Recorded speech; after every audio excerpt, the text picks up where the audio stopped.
ముద్రగడ పద్మనాభం గారి కుమారుడు ముద్రగడ గిరి గారిని పిఠాపురం నియోజకవర్గానికి పంపించి అక్కడ ఆయనకి వైసీపీ తరపు నుంచి పిఠాపురం ఇన్ఛార్జి బాధ్యతలు అప్పజెప్పి 2029 ఎన్నికల్లో పిఠాపురం నియోజకవర్గం నుంచి వైసీపీ అభ్యర్థిగా బరిలోకి దింపాలని చెప్పేసి వైఎస్ఆర్ కాంగ్రెస్ పార్టీ ఒక వ్యూహ రచన చేస్తున్నట్టు తెలుస్తోంది.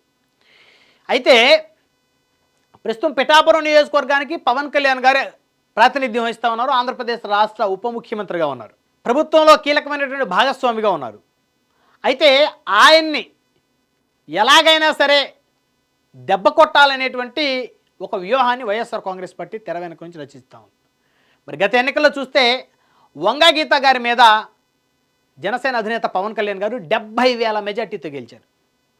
70,000 మెజార్టీ పిఠాపురం నియోజకవర్గంలో ఇప్పటివరకు ఏ రాజకీయ పార్టీ నాయకుడికి రాలేదు. అంత భారీ మెజార్టీతో ఆయన విజయాన్ని దక్కించుకొని ఆంధ్రప్రదేశ్ రాష్ట్ర ఉప ముఖ్యమంత్రి అయ్యారు.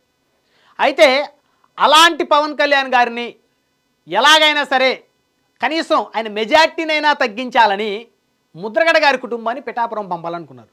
అయితే ఇక్కడ చాలా క్లియర్గా కొన్ని అంశాలు మనం డిస్కస్ చేస్తే పిఠాపురం నియోజకవర్గానికి ముద్రగడ గారు ఏమి కొత్త ముఖమేం కాదు. గతంలో ఇదే పిఠాపురం నియోజకవర్గం నుంచి